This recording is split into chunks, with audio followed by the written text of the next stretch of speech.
un podcast súper original. Hey, estás escuchando un podcast súper original, una producción de House Arts, Me hago mi cambio de donde una mexicana Sharon Tibiamas, y un vasco Iván Cantero. moverán tazas de un lado a otro del estudio Es que es mi taza favorita. Que se vea. y grabarán cosas que les interesan lo suficiente como para ser narradas. Y Yes. en este Yes, podcast yes, yes, hecho yes. desde la comodidad del hogar, donde también hay un gato que hay que Que al decir parecer que está medio crazy sí, ahorita. en esta segunda temporada todavía no ha hecho acto de presencia, pero sí que parece que está empezando a... Puede que ser que hoy, en el programa de hoy, tengamos aparición estelar. Es que tuvo una siesta de 14 horas y Está ahorita está como reactivo. como sus dueños. Nosotros ayer. Ayer, sí. O sea, Ayer copia, sí. sí. Ayer sí estuvimos todo el día viendo pelis. Muy bien. Vimos una serie chida de la de Salvador. ¿Salvador? ¿Está Un poco bien? exagerada en algunas cosas, Sí. pero está interesante. Está Es una visible. película de 6 horas Sí, prácticamente. está visible. Pero Luis Tosar siempre es Ajá, bien. aparte Tosar y sus cejas siempre... Sus cejas, ¿eh? Las cejas de... Tosar y sus cejas siempre llaman la atención y tienen buenos personajes. Las cejas de Luis Tosar se puede hacer parkour en las cejas de Luis Tosar, ¿sabes? Es una pasada. Pero cejas grandes... Igual a talento, es proporcional. Nivel interpretativo igual de grande o superior que Tosar. Su talento es proporcional top. al tamaño de sus cejas. Sí. Like. Además, el Luis Tosar, que si no lo sabéis, era en Game of Thrones, en Juegos de Tronos, iba a ser Stannis. Era el Stannis. Nada más le faltaba hablar inglés. Sí, y dijo, nah, esto es un culebrón. Así me lo imagino ahí leyendo ahí, tomándose una bolda, ¿no? Y leyendo, esto es una mierda. Hizo bien, porque sí terminó ¿Ves? muy cutre Game of Thrones. En fin. Y también vimos la peli de Black Mass, que está buena también. Sí, tiene tiempo con, ya, ¿eh? Con que sí, yo no la había visto con Johnny Depp. Sí, de mafiosos. Y Johnny sí, Depp está muy ad hoc con el tema de hoy. Ajá. ¿Ah, sí? Sí. Ya sé por dónde van los tiros entonces, porque hay que decir que yo no tengo ni puta idea de lo que se va a hablar hoy. Pero sí sabes. Sí Pero sé. bueno. ¿Pero esa por no cultura es... general o Ajá, por...? sí, por cultura general. No Perfecto. no es algo así tan desconocido. A lo Genial. mejor... A mí es un personaje que me ha llamado la atención desde hace mucho y no conocía mucho de su historia, por eso quería como profundizar. Pero vamos a hablar de una persona que influyó mucho en el periodismo en Estados Unidos. Ajá. Le hablamos mucho de Estados Unidos. De hecho. Sí. Así estoy así como que siempre estamos hablando de Estados Unidos. Pues en historias de otros lados para... También pesen una de, yo qué sé, de Guatemala o algo así, ¿no? O sea, Por favor, háganos así personajes de otros lados. es que en Estados Unidos hay tanta Chalados. gente chalada, vamos a hablar de... Es verdad, es verdad. Además es un país que nos guste o no nos guste, ha influido en todo. Y sigue influyendo en todo, o sea, porque Estados Unidos. Pues Estados Yo qué Unidos, sé, sí. no los mamos, o sea, nada más es una realidad. Pues sí. Es un hecho.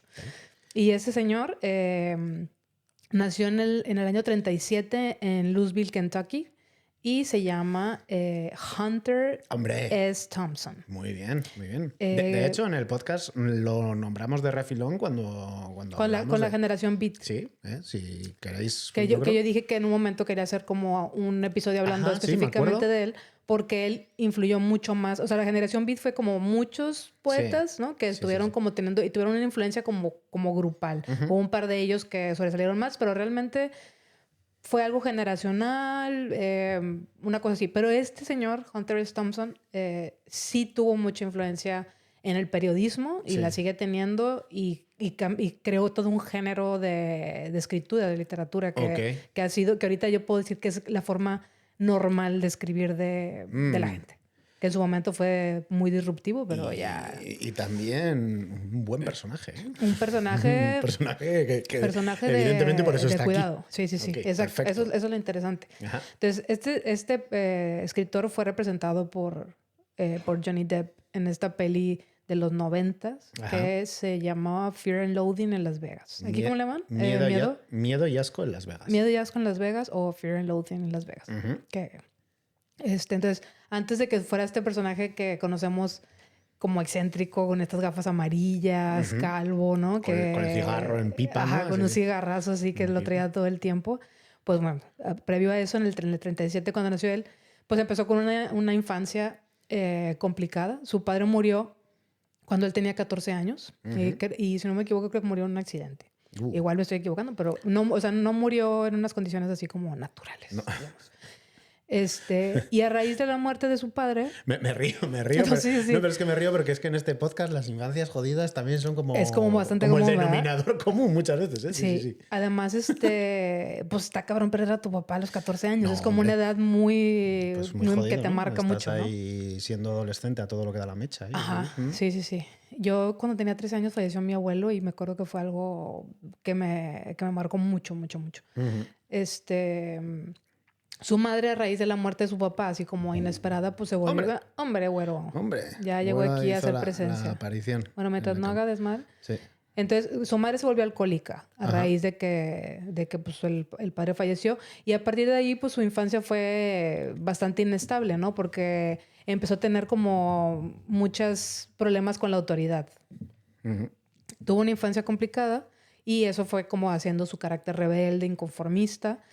Además de que donde nació también estaba como en esta época en que Estados Unidos había como muchísimas clases sociales contrastadas. Fue en los años 40, ¿no? O que tenías varo o eras así como claro, estaba ahí súper clasismo baja. extremo. Sí.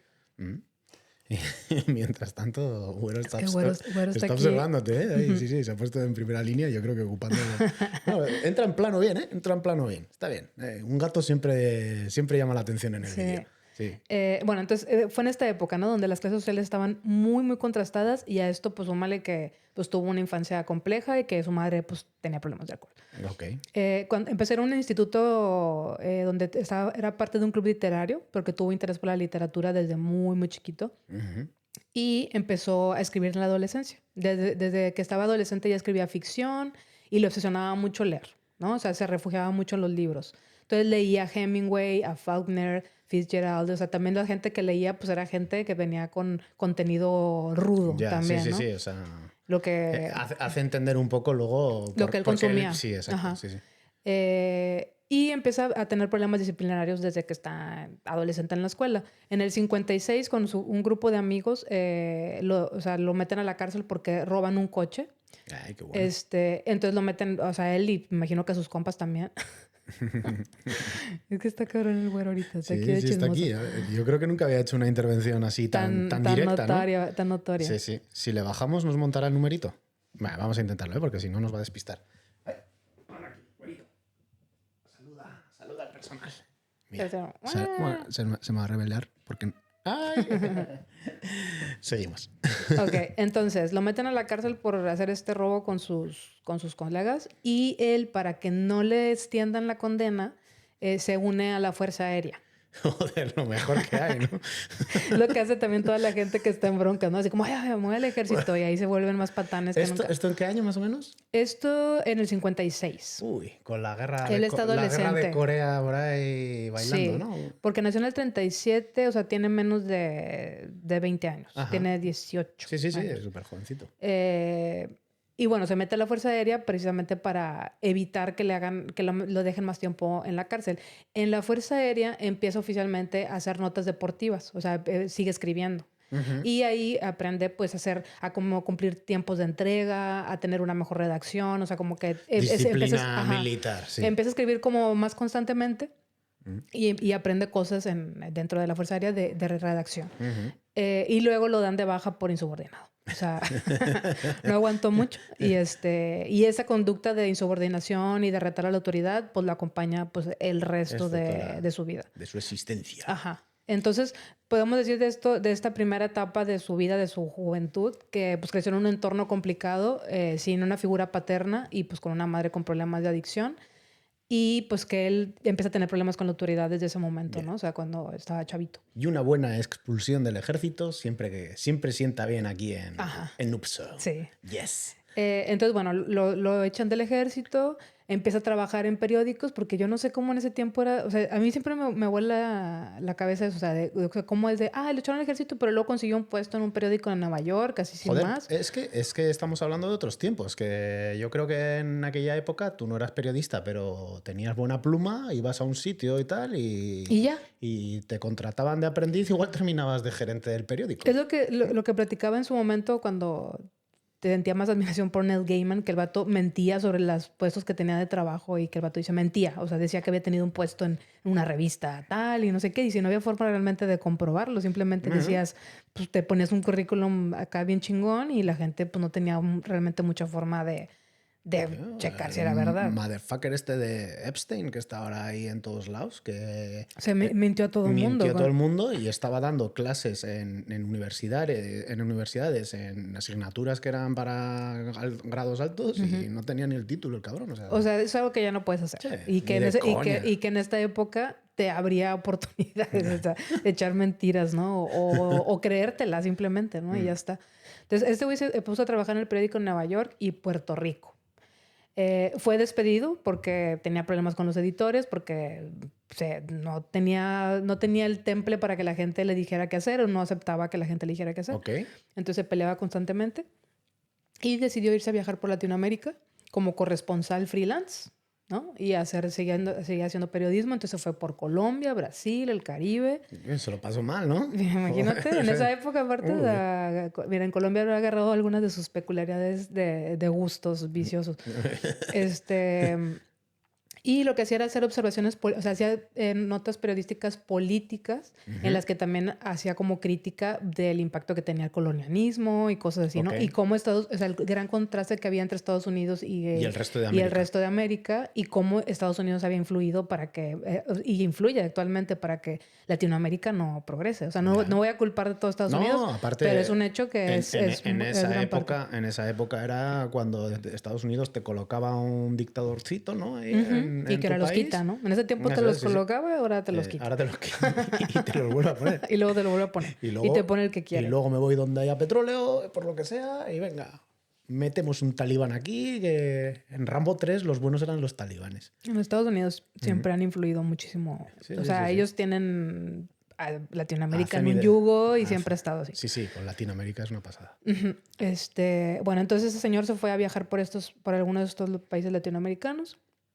Y después regresa a Estados Unidos y se mete al crew de los Hell Angels. Hostia, no jodas. Ajá.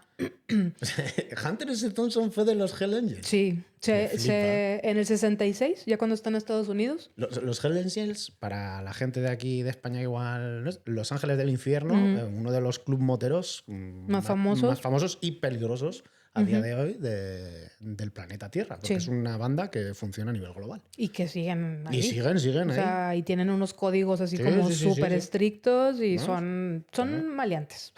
1%, bandas de 1%.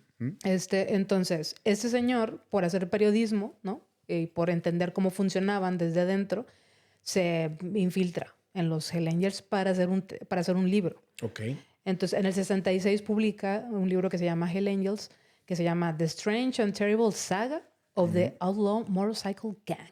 O sea, como la saga terrible y extraña del crew o gang de motociclistas forajidos o fuera de la ley. Ajá. No se la pasó entrevistando a los moteros, sino que vivió con ellos y se mezcló, ¿no? Debido a una pelea que hubo, o sea, como que hubo una pelea que se dio entre ellos en algún momento que estaban viajando. Y entre varios lo golpearon de una forma terrible. No, pocas bromas con esa gente. Entonces, no sé por qué se dio el problema, no explican, realmente cuál fue la vez. Supongo que en el libro vendrá, no he tenido el placer de leer este libro, pero menciona que pues hubo una pelea y lo golpearon entre varios y lo dejaron hecho mierda. Ajá, sí, que lo golpearon brutalmente. Hago un pequeño inciso porque hay un periodista español, ahora no recuerdo el nombre, pero se infiltró tanto en grupos de skinheads a finales de los 90. ¿Hay una serie de eso? ¿Una peli? Hay una peli de eso. Yo no sé si es una peli. La verdad que solo me leí el libro. Yo me muevo con pelis. Sí, yo es que eso me leí el libro cuando estaba en la universidad. Y ese autor, que ahora mismo no recuerdo el nombre, joder, me da mucha rabia porque lo tengo en la punta de la lengua. O sea, habrá que investigarlo porque está chido el tema. Pero luego se infiltró en los Hells Angels y terminó en sitios muy turbios, ¿eh? Incluso habla de México y tal. O sea, está bien turbio todo. Como dicen, los Hells Angels están en todos lados y son un grupo muy heavy de choppers, ¿no? Y cosas así. Sí. Entonces, después de esta putiza que le dieron a Hunter... Se le quitaron las ganas de andar en moto. No, ya no siguió con ellos. Aparte publicó el libro y ya no volvió a tener interacción con ellos. Pero a partir de ahí el vato dijo, o sea, no, él no podía hacer, o sea, no iba a poder entender una subcultura si no la habitaba. O sea, como que de ahí consolidó su forma de escribir, que no era nada ver desde afuera, sino vivirlo. Lo que, primera persona. La experiencia. La experiencia que te partan la cara, ¿sabes? Está muy bien. Y dice, la experiencia confirma algo que él ya intuía. Si quieres entender una subcultura, debes habitarla. Ya. No ser como turista o espectador, nada más, ¿no? Entonces, esa fue como una segunda época de Hunter. O sea, después de que estuvo en el ejército, bueno, en la Fuerza Aérea, y que se fue a viajar por Latinoamérica, trabajó con prensa, terminó con los Hell Angels. Okay. Y ese fue como el primer texto que sacó, digamos, más formal como autor, ¿no? O sea, que le dio reputación, ¿no? Me imagino, porque en su momento sería una... Este libro lo posicionó a él como un periodista arriesgado. Claro. Porque no había periodistas que se metieran así en ese tipo de situaciones, ¿no? Y entonces empezó a ser fue considerado por editores alternativos, o sea, como que ya no, o sea, había otro tipo de editoriales que les ya empezó a llamar la atención como lo que estaba haciendo. Yeah. Y salió del concepto de periodismo tradicional, obviamente. Entonces me dices, bueno. Periodismo verité. El periodismo verité.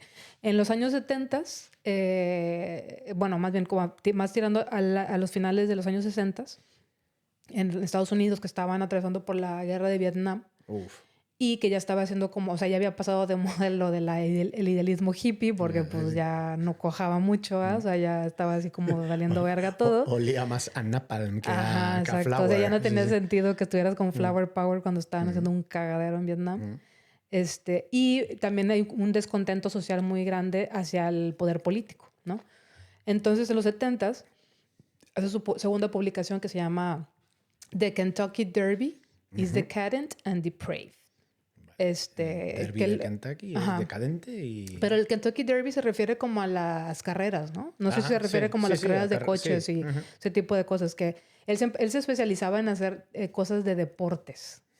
Lo narraba muy con su onda y aparte le ponía su propia experiencia dentro de las narraciones que hacía, que es lo que le dio su firma. Y la característica principal, ¿no? Sí. Cómo vive este loco, este entorno, ¿no? Sí, cómo va a haber un programa, o sea, cómo va a haber un evento de deportes y cómo lo vive él, ¿no? O sea, sí. Entonces no eran exactamente crónicas deportivas, sino que usó el evento el de Kentucky Derby, como una especie de medio para criticar cómo vivía la gente el espectáculo a través del alcohol, o sea, que analizó al público, el tipo de gente que iba. Paletos fuertes. Y aparte, pues su vida, la forma en la que él la experimentaba, pues era bastante caótica. Y a raíz de ese texto... Qué bien dejado, ¿no? Caótica. Es que todavía no voy a profundizar en realmente lo caótico que era. Si alguien ha visto esa película de Fear and Loathing, pues, o sea, no está tan alejado de la realidad la forma en la que vivía este señor. Parece como si fuera todo ficción, ¿no? En ese libro que digas, ay, no puede ser que estés así. ¿no? Qué exagerado es pero no, sí, una parte de eso sí era bastante real. Los excesos eran bastante reales. Entonces, a partir de este texto de Kentucky Derbies, empieza a surgir ya como su firma, que él lo denomina periodismo gonzo. Y ese es como, ese es el término que usa. Sí.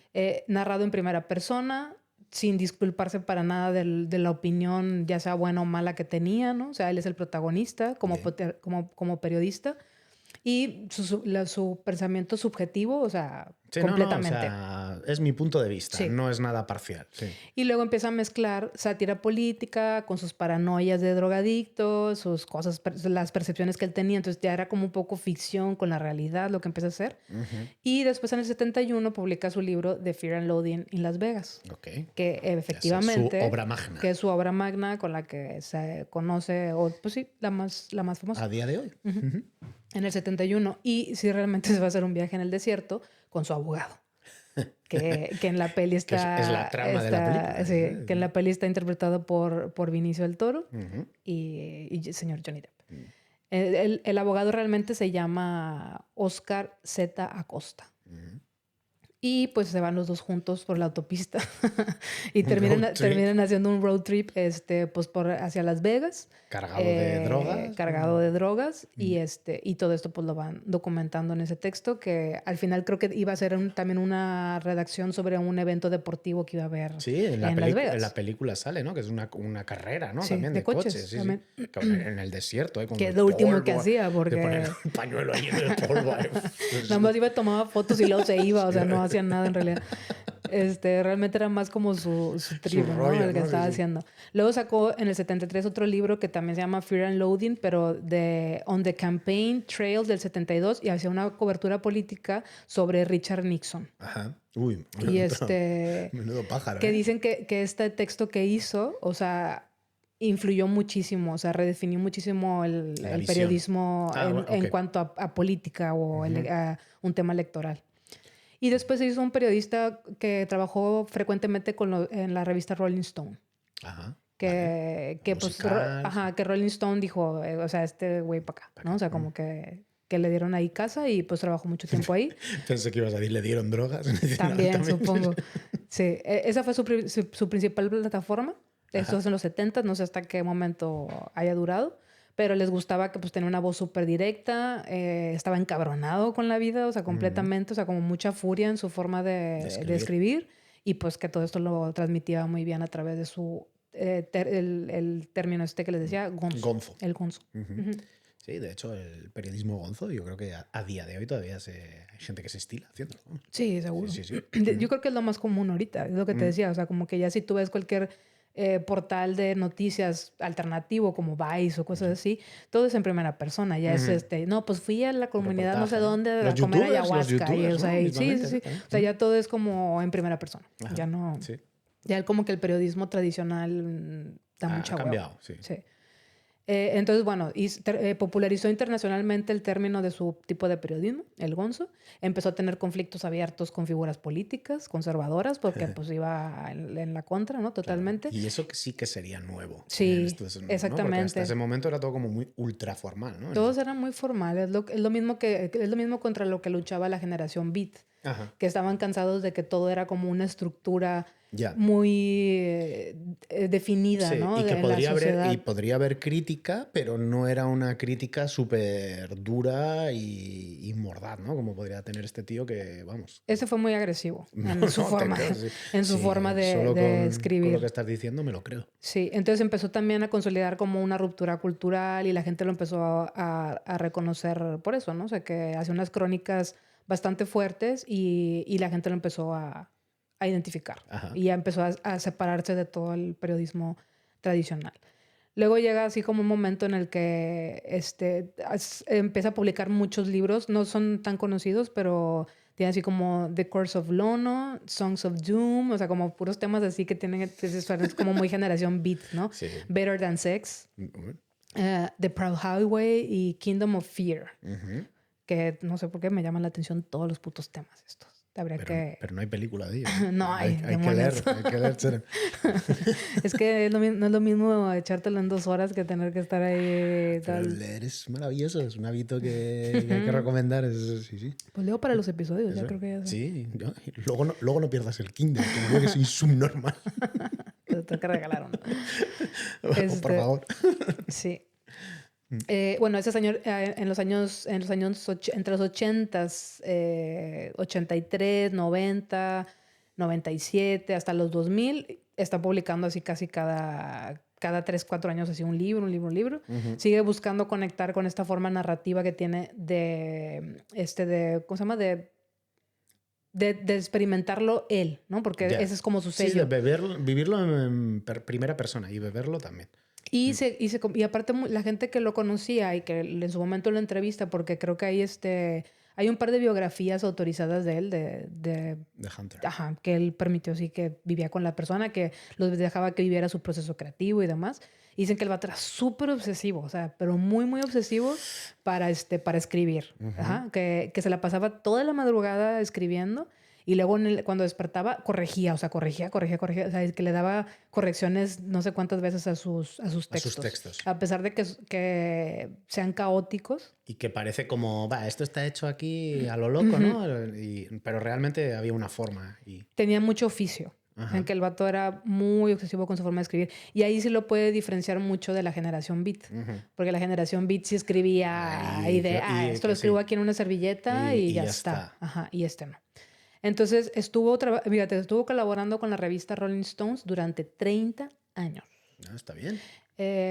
Lo pusieron a él como un referente crítico de las presidencias republicanas, completamente.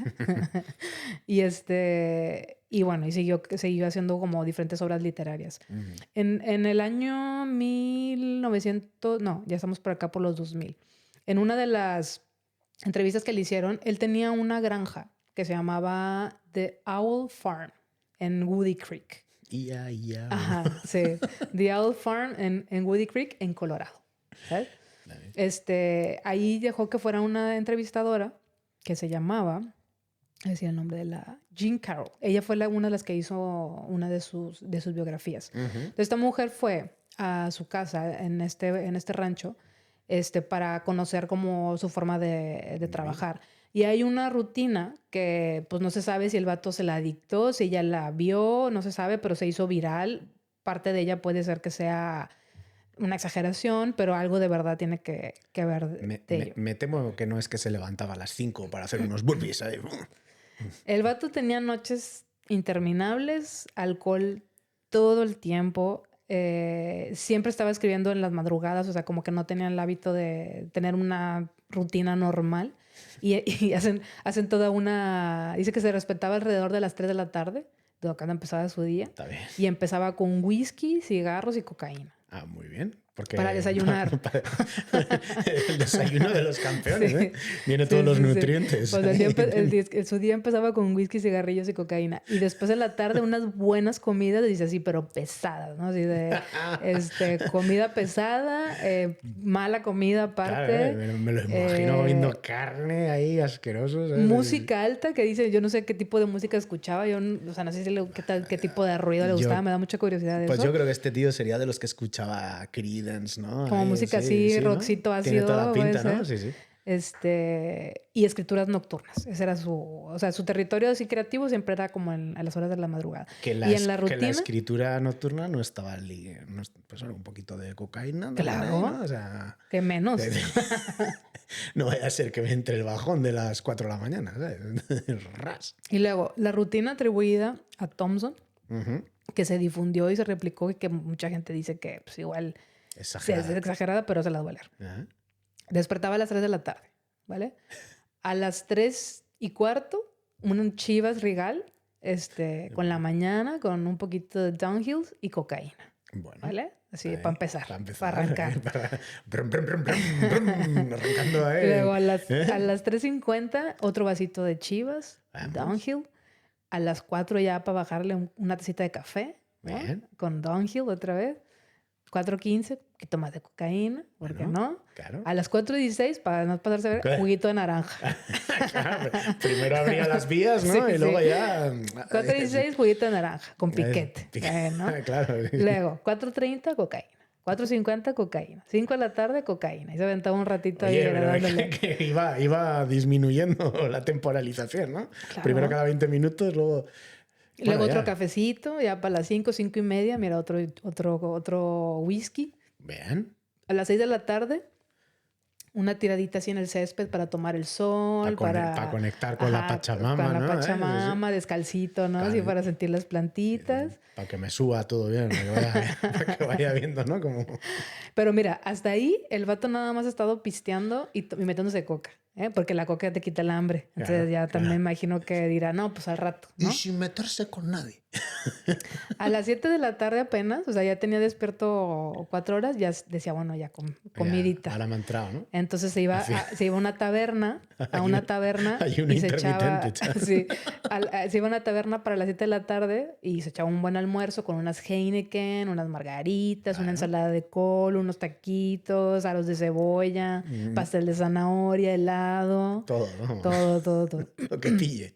otra Heineken, un poquito más de coca ahí para subir otra vez y nieve. Mira, hasta ahora Hunter bien, pero la Heineken, qué asco. Todo muy bien, pero qué asco la Heineken. Fíjate, que iba bien el tío y... Y luego ya se la pasaba también en la tarde. Un poquito más de ácido, para las 10 de la noche unas gotitas de... Un poquito de... O sea, ya a la tarde sí. un poquito ya le metemos... Sí. O sea, después así coquito otra vez, ácido. Hostia, y luego mota, pues para tranquilizar. Para relajarse. Ajá. Y luego ya para las 12 más o menos de la noche, decía, pues ahora sí ya voy a escribir. Como Torrente, ¿no? Dice, no, ya no. Ya. que estoy de servicio. Ahora entro. Sí, que ahora estoy de servicio. Sí. Ahora escribir. El vato a las 12 de la noche ya bien puestote ya se ponía a escribir. Y seguía durante la noche echándose pues que un cafecito, que otra Heineken, pues, un vinito para variarle, juguito de naranja con ginebra. Claro. Gin and juice, ya. Una buena peli porno también, porque no, claro. Para estar pero ahí. De fondo, no. Sí, ni siquiera para escuchar. Pues sí, para escuchar. A las 6 de la mañana, un bañito caliente. Así en la bañera, con espuma, fettuccine Alfredo, con una pastita así para atrás. Y para las 8 de la mañana, a las 8 de la mañana se echaba una pastilla para dormir. Bien. Y luego a las 8:20... No entiendo por qué. A dormir. No entiendo por qué tomaría las pastillas para mí. Para bajar el pinche motor que trae a tope, ¿no? Se tenía que meter algo ahí para que lo tumbara. 8:20, dormir. Esta es una buena rutina. Y rutina, luego repeat, ¿no? Sí. Así. Yo creo que si alguien vive así mucho tiempo, te mueres a la vez. Te sale el six-pack echando hostias con esta rutina. Sí. Pero bueno, se rumora que parte de esta rutina sí era verdad. No, fuera broma. Yo me lo creo que este tío se daba esa caña, ¿eh? O sea, sí que me lo creo. Pero fuera bromas, lo que aguanta el puto cuerpo humano. Oye, pues Charlie Sheen. Sí, también. O sea, Charlie Sheen. Pero es que son gente que está hecha de otra forma, yo creo. Maradona, lo que se habrá metido Maradona ahí. Cuando estaba ahí en el Mundial, haciendo ahí, sacando los dedos ahí desde la grada. Pero yo no creo que todo el mundo tenga esa capacidad, güey. ¿O crees que el cuerpo se va acostumbrando? No lo sé. Pero el cuerpo humano aguanta lo que no está escrito. Hasta 5 balazos de tu policía favorito. Sí. 5 balazos de tu amigo el policía. De tu amigo policía. Hasta eso aguanta. Detente, también. no. Un buen detente. A Hunter S. Thompson, bueno, todavía el sexto tiro y todavía estaba bailando breakdance. Estaba muy cabrón porque, o sea, sí tenía bastante... O sea, todo el mundo dice que el vato se metía con una cantidad impresionante de drogas y que la gente no sabía cómo estaba vivo ese güey. No, es que es una locura. O sea, que siempre estaba así, que todo su proceso creativo y cuando escribía, que estaba hasta el culo de drogas. Hunter S. Thompson además era un poco calvo con coleta, ¿no? Además. No tenía el pelo largo, pero sí era calvo. Sí estaba calvo. O sea, pero nada más así como pelo normal. Que los buenos junkies no se suelen quedar calvos, ¿eh? Hay un dato que... Ok. Qué loco. Eso sí, no sabía que había una relación en eso. No, es mi observación, es mi teoría, ¿eh? Y confirmada por más personas, pero es mi teoría un poco. Pues algunos que conozco, tienes razón, tienen un pelazo. Junkie suele tener pelo, buena mata pelo. Qué loco. Grasiento un poco, pero mata pelo. Pero de falta de baño, ¿no? Exacto. Bueno, aquí se supone que también ya este señor se lo empezó a comer el personaje, ¿no? Que era... Joder, y la droga también se lo comió. Sí, pero se metió tanto en ese personaje junkie que pues como que empezó ya a depender de eso, ¿no? Sí. De ser ese personaje. Y empezó pues a ganarle más el personaje. Uh-huh. También en parte pues dicen que pues hay una gran parte de exageración. Pero lo que es cierto es que sí hubo gente que convivía con él, que afirmaba que el vato era un pinche loco, o sea, de manual, ¿no? O sea, y que escribía y que le ponían así como, tenía como este personaje de escritor salvaje, ¿no? O sea, ese era como su alter ego, digamos, una cosa así. Que luego digo eso, o sea, que luego los alter egos o el concepto que hay de ego es cuando, o sea, tú te identificas con una forma de ser. Y a mí eso me rompió la cabeza cuando iba a terapia y todo eso. Que, o sea, que el ego es eso, o sea, cuando tú te identificas mucho con una forma de ser y que piensas que si dejas de serlo, ya no eres tú. Ya. Ese es un puto ego. Cuando no es cierto. O sea, no eres... Cuando no eres ni tu ropa, ni nada, ¿no? O sea, de eso. Es lo que te domina al final. Ajá, es lo que te termina dominando, exactamente. Entonces, bueno, en los 70s, un giro aquí en la vida de ese señor, se postula como sheriff. ¡No! En los 70 se postula como qué sheriff. tío más grande. En el condado de Pitkin, en Aspen. A ver las drogas. ¿Lleváis drogas, muchachos? Dejen las ¿Sabes drogas. cómo se llamaba su movimiento político? A ver. Freak Power. Me gusta mucho, ¿eh? El movimiento Freak Power propuso cambiarle el nombre a la ciudad de Aspen como Fat City para frenar la especulación inmobiliaria y defendía posturas libertarias. O sea, ciudad gorda. Sí, la Fat City. Y luego pues, tenía su propuesta política era libertaria, anticorporativa y ambiental, ¿no? O sea, y no fue solo desde el punto de vista de escritura. O sea, realmente cuando se lanzó esta campaña perdió por muy poco. O sea, sí estuvo muy cerca de ganar. Él fue sheriff, pero luego también se presentó a tema político. Se postuló como sheriff en el condado de Pitkin. Sí, porque a los sheriffs se les vota en los condados. Vale, okay. Y dice que estuvo muy cerca de ganar. O sea, no ganó, pero estuvo muy, muy cerca. ¿Pero en qué estaba pensando la gente para no votarle? No sé. Pues a lo mejor la parte conservadora, ¿no? Que por poquito le hayan ganado el contra o la otra persona que estuviera. Pero dicen que se consolidó muy fuerte a partir de eso como una figura antisistema. Y que pues sí le interesaba intervenir en la parte política porque sí tenía intereses de pues, hacer cosas, sí. ¿no? O sea, de modificar, no nada más escribir. Sí, fue un escritor muy revolucionario. Sí, ¿no? Bastante. Hay drogadicto. Y políticos que también igual juegan al mismo juego de las drogas. ¿eh? O sea, claro, incluso y no lo hacen abiertamente. Eso ¿no? es. Pues a lo mejor por eso no ganó, güey, porque todo el mundo sabía que era un yonki, ¿no? Sí. Incluso en su propuesta era también legalizar algunas drogas blandas.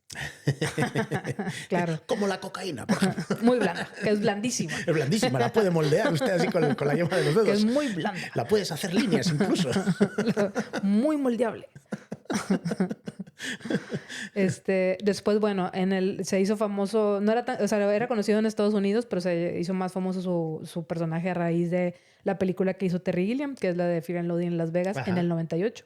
Terry Gilliam. De los Monty Python. Sí, señor Terry Gilliam, güey.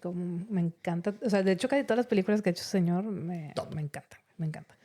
Y de ahí también popularizó el término gonzo, ¿no? Que la gente igual lo conocía, pero no estaba tan familiarizado. Yo cuando vi esa peli, lo último que pensé es que fuera un periodista, güey. No, claro. Es que yo me acuerdo de ver esa película de chaval y con lo que te quedas es como están tomando la droga todo el rato, wow, qué loco, güey, vengo. Pero la ves de mayor, además nosotros la vimos hace poco. No hace tanto. Y dices, no, es que esto está genial. O sea, no, y que luego cuando sabes que profundidad que es verdad, sí, o sea, aparte claro, que es real, ¿no? Y que, bueno, o sea, que sí son personas que reales, o sea, me impresionó más, porque yo primero pensaba que era todo, pues, ahí de la mente loca de Terry Gilliam, ¿no? No, pero no, está guay. Entonces, bueno, a partir de este momento que se hace famosa la película de Terry Gilliam, que aparte se hizo famosa posteriormente porque fue un fracaso comercial cuando salió. Sí, o sea, como que la gente no estaba lista. Fue de videoclub, ¿no? Ajá. Aparte, yo creo que Terry Gilliam es un director un poco difícil de digerir. Sí, claro. No es así como para... Café para cafeteros. No es muy comercial, que digamos en general. Empezó a tener, bueno, hizo que tuviera influencia directa en generaciones nuevas de cronistas, ¿no? O sea, a partir de que salió la peli. Y resalta mucho todas las referencias que hubo así como de la cultura visual y musical durante la película. Porque tiene muy buena música. Esa peli tiene muy buena música. Pues posiblemente la banda sonora de Miedo y Escalas nos diese alguna pista de lo que escuchaba realmente nuestro amigo puede ser. Me da mucha curiosidad saber, pero sí me suena... Lo tenemos que repasar, sí me resuena como que podías haber escuchado rockcito, Creedence, ¿no? Sí, así como este rockcito ácido, ¿no? De psicodélico. Un poquito de Jimmy de esa también, época. un poquito de Jimi Hendrix. Sí. Sí me conecta con eso. Nice. Frank Zappa también. Frank Zappa. Sí. Qué loco el Frank Zappa, güey. Entonces, a sus últimos años, porque Thompson murió a los 68 años. Creo que tenía 68 años. Hizo el motor gripot, ¿sabes? Sí, es que me cago en la vida. En sus últimos años de vida expresaba mucho su preocupación por el envejecimiento, problemas físicos. Aparte tenía una prótesis de cadera y decía que padecía de dolor crónico. Entonces, el 20 de febrero del 2005 se disparó en la cabeza. Cierre de sesión. Sí. Sí. El 20 de febrero de 2005 se dio un balazo en la cabeza en su casa en Woody Creek, que era donde solía escribir y pasaba, que era como su casa de campo. Uh-huh. Estaba hablando con su esposa cuando se disparó en la cabeza y fue su hijo, Juan Fitzgerald Thompson, el que lo encontró muerto. Qué mal rollo. Sí. Meses después lo incineraron porque su voluntad es que lo cremaran. Uh-huh. Y lo lanzaron desde un cañón de 47 metros coronado con el símbolo Gonzo. Y la ceremonia fue financiada por Johnny Depp. Oh, sí. Uh-huh. Qué bueno. Es que Johnny Depp convivió con él para hacer la peli. Para hacer el papel, ¿no? Y dicen que se lo tomó súper en serio representarlo. Es un actor de método. La película de Black Mass que vimos el otro día, espectacular. Sí, sí. La verdad. Uh-huh. Entonces eso, él financió el funeral y lo dispararon porque aparte Thompson era muy fan de las pistolas, güey. O sea, era súper fan. Era de esta gente que se salía en la noche a disparar para relajarse. Como el Uber que nos llevó en Laredo. Nos llevó a un Uber y en 10 minutos nos contó que tenía una colección de armas espectacular. Sí, era muy gringo, muy gringo. Dejó una nota de suicidio que le tituló Football Season is Over, que así le puso su nota de cómo se acabó la temporada de fútbol. Temporada, sí. Cierre de sesión, ¿eh? Decía que se sentía muy limitado por cuando iba envejeciendo, pero tenía 68 años, pero supongo que estaba súper cascado, ¿no? O sea, y pues cuando murió, pues sí, fue bastante fuerte. O sea, que la gente no esperaba que se fuera a dar un balazo al final, ¿no? Como quiera. Pero pues reforzó mucho su iconografía y su popularidad pública. Dejó ciertamente, o más o menos, un bonito cadáver, ¿no? Dicen que creen que su muerte fue al final como un último acto de control narrativo, por tener control del final de su historia, ¿no? O sea, como no poder, o sea, no dejar que pasaran cosas o se enfermara o cosas así, sino que dijo, no, aquí está. Lo voy a vivir en primera persona. Exacto. Él lo decidió. Y se hizo la permanente también. Se hizo un Kurt Cobain. La permanente. El nuevo peinado. El peinado de moda. Su único hijo, que se llama Juan, nació en el 64. Fue el que lo encontró pues, cuando estaba ya con la permanente. En su cierre de sesión. Oh, yes. También se dedicó al periodismo. Dice que escribió un libro hablando de pues, precisamente lo que fue crecer de la mano de este padre que era muy mediático y excéntrico y que pues la gente hablaba mucho de él y pues cómo lo experimentó él. Pero después lo terminaron metiendo a la cárcel porque lo habían denunciado por acoso. Muy bien. Y que muchas de las cosas que mencionaba no tenían fundamento. O sea, que realmente estaba como inventando muchas cosas de la historia. Una máquina del tiempo también, como nuestro capítulo pasado. Y pues aparte pues vivió bajo la sombra de su papá todo el tiempo. Pues eso, lo que te... No llegó para nada a tener la misma potencia, ¿no? Ya. Entonces, bueno, el señor Hunter pues dejó este periodismo gonzo que fue algo que revolucionó completamente pues la forma de relatar historias, ¿no? La narrativa. Y a la fecha sigue influenciando la forma de escribir. Sí, o sea, después de él ya no...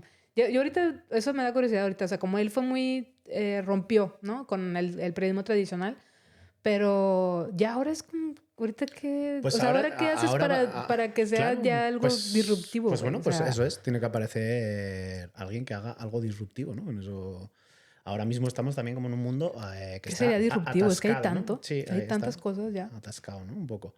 Entonces, tampoco ayuda que hay como mucha falta de personalidad también ahora. Y más en un mundo de IAs y de generación casi mágica e inmediata, pues es difícil ver a alguien que haga algo auténtico, ¿no? Algo que hagas que sea destacable.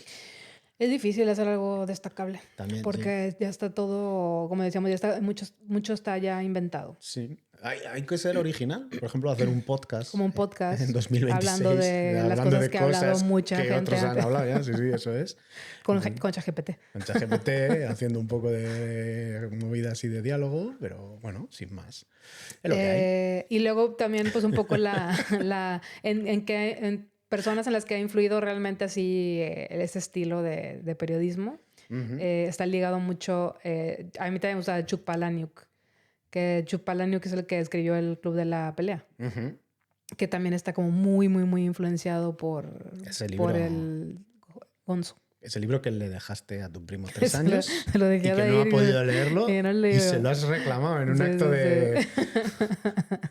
Se mencionan muchas crónicas inmersivas. También este señor que desconozco, si alguien sabe quién se llama, Arvin Welch, que dice que hace retratos crudos de subculturas urbanas. No. Terry Gilliam estuvo muy influenciado también por el universo Gonzo.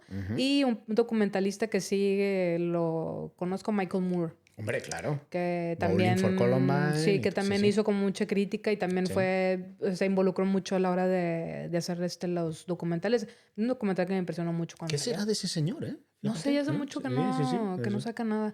Y luego también habla de cuando o sea, que también esto fue generado por el Gonzo, cuando los que hacen documentales se ponen a ellos en primera persona, como el Super Size Me, como el vato este que come hamburguesas todos los... O como tantos youtubers hay que sin querer, sin ellos saberlos, están influenciados. Sí, pero no se ponen ellos. Hacerse las Una cosa es que van en primera persona y entrevistan, pero no van y van con la gente de Las Vegas y se meten heroína con ellos, ¿verdad? O sea, no, eso lo hubiera hecho Hunter S. Thompson, güey. Mamá. Eso, hombre, o sea, el arte es todo chafa de ese señor, ¿no? No, ni sé cómo se llama, pero... Broma interna, hermana. Si alguien ha entendido esta broma... Callo. Eso es para callo. Mamá. Mamá. Callo sí va a entender. Sí. Pues ese señor Hunter S. Thompson que me llamó chingo la atención, habría que dedicarle algo de tiempo a leer algún otro de sus libros. Pues sí. Y pues ya está. Espero que les haya gustado. Bien. Está aquí la historia de Hunter S. Thompson que me fliparía, ¿no? Que alguien dice, voy a tener un hijo, le voy a llamar Cazador. Sí, Cazador que te llames Hunter. Cazador cantero. Hostia, me gusta un poco, ¿eh? En fin. Oye, pues hasta aquí la historia de Hunter S. Thompson, que, pues bueno, lejos de un poco el morbo de su rutina diaria y de las drogas y tal, pues realmente tuvo una vida interesante y prolífica. Vivió de ser escritor completamente. Ajá, porque lo fue. Cosa que la prensa también escribía. O sea, era una figura política pública, o sea, bastante controversial. Pues, y terminó con un buen balazo en la cabeza. Una permanente que te deja... Y con un legado que a la fecha sigue influyendo. Ok. Sí. Bueno, ¿y a vosotros qué os ha parecido? ¿Os habéis leído algo de Hunter S. Thompson? ¿O os ha creado curiosidad igual ahora y echáis tanto mano a la librería como a las películas para ver Miedo y Asco en Las Vegas? Nos lo decís en nuestra sección de comentarios y si no, también nos lo podéis decir, ya sabéis dónde, en nuestro WhatsApp, sí señor, en el 672-85... 1600. Exacto. Sí, con un más 34 si estáis desde fuera de España. Recordamos, más 34 672 85 1600. Y tenemos un audio que nos llega desde México. Ya lo adelantábamos la semana pasada, pero vamos allí. Hola, saludos, Cheren, Iván. Les queremos mucho. Todos somos Subso. Todos somos Subso, se puede quedar. Todos somos Subso. Me imagino manifestación con ese lema, ¿eh? Brutal. Aquí saludos desde Guadalajara. Saluda, Kirari. ¿What? Oh my God. Saluda a tu tía Cheren. Dile, tía Cheren, te quiero mucho. Muchas gracias, nos encanta mucho su programa. Gracias. Saludos. Todos somos Subso. Todos somos Subso. Bye. Saludos. A tomar por culo. Tomar por culo. Saludos, monstruos. Sí, monstruos. Gracias por su audio. Muchísimas gracias por el audio. Y a mí, cuando llega un audio de México, a mí me alegra el día, ¿eh? Sí, muchas gracias por mandarnos un mensajito. Sí. Y ellos también inmediatamente entran en el sorteo del dibujito. Sí, además el monstruo y la mostra tienen un proyecto súper chido en Guadalajara que lo pueden buscar como Ivo. Ajá. Evo Art, si no me equivoco. Ahorita les vamos a dejar ahí Sí, les dejamos los enlaces. Hacen unas animaciones increíbles en stop motion, súper bonitas. Chequen su trabajo, la neta vale la pena. Y aparte tiene un proyecto de música que se llama El Monstruo Nostro, que también mola un montón. Es una muy buena banda ahí de México. De Guadalajara. Sí, eso es. Muy bien. Saludo a los dos. Pues nosotros creo que podemos ir cerrando ya. Nos escuchamos la semana que viene. No sin antes recordaros que nos podéis seguir en las redes sociales en @un podcast super original. Y si queréis colaborar con nosotros, pues podéis hacernos llegar un PayPal o dinerito en nuestras carteras de cripto. Vamos a investigar también igual un poco en el Bizum, a ver cómo lo podemos organizar. Hay que hacer nuestra AC. Nuestra AC. Con eso hacemos el Bizum en chinga. Eso, sí. Pues con eso yo creo que tenemos que... Y escríbanos ustedes cómo piensan que algo puede ser disruptivo actualmente. Que a mí sí me da curiosidad. Porque eso es como que se puede diferenciar hoy en día ya que está todo pinches inventado. Contadnos, por favor. ¿Qué estás dispuesto a arriesgar tú para salir de ahí? Contadnos, que os escucharemos con mucho interés. Y esto no es broma, que cada vez que llega un mensaje o un comentario, de verdad que nos mola ahí verlo y comentarlo e interactuar. ¿Por qué no? Eso es. Así que nada, nos escuchamos en 7 días. Nos vemos en 7 días, que también estamos en YouTube.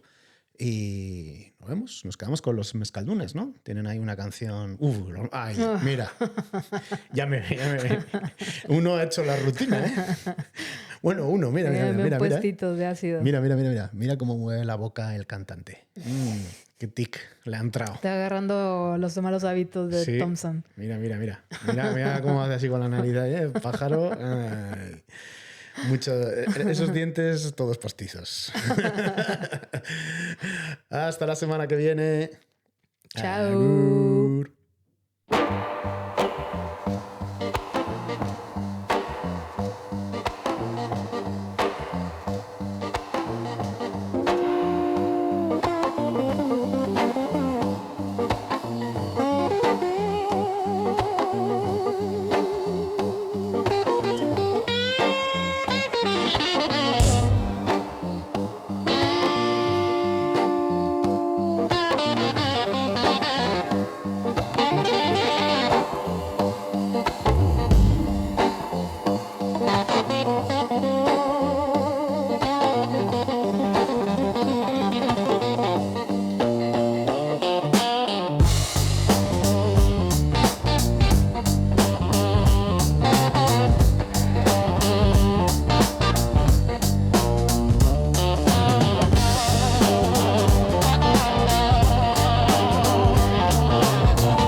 Demasiado raro para vivir, demasiado escaso para morir.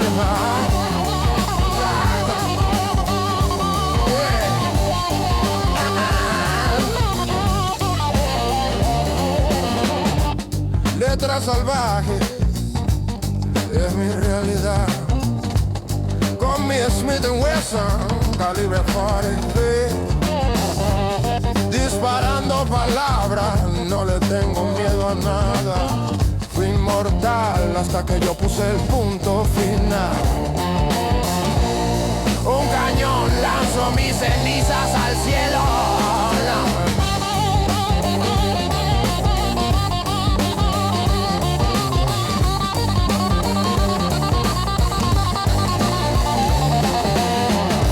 Drogas, alcohol y locura, odio recomendarlo, pero a mí me funciona. Algunos quizás nunca vivan, pero los locos nunca mueren.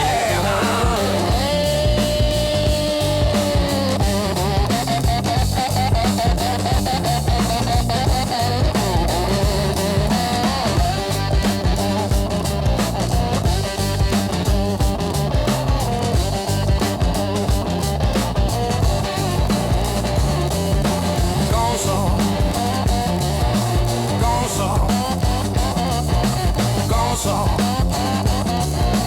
goza.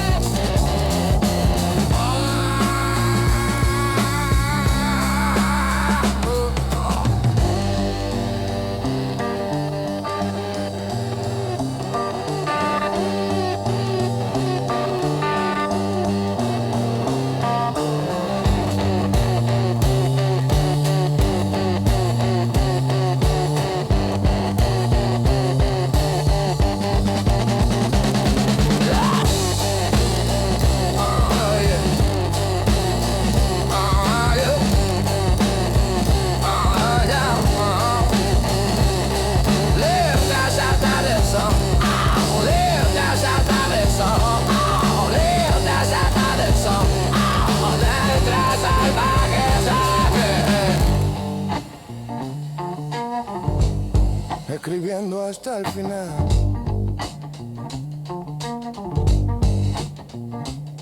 Demasiado raro para vivir, demasiado escaso para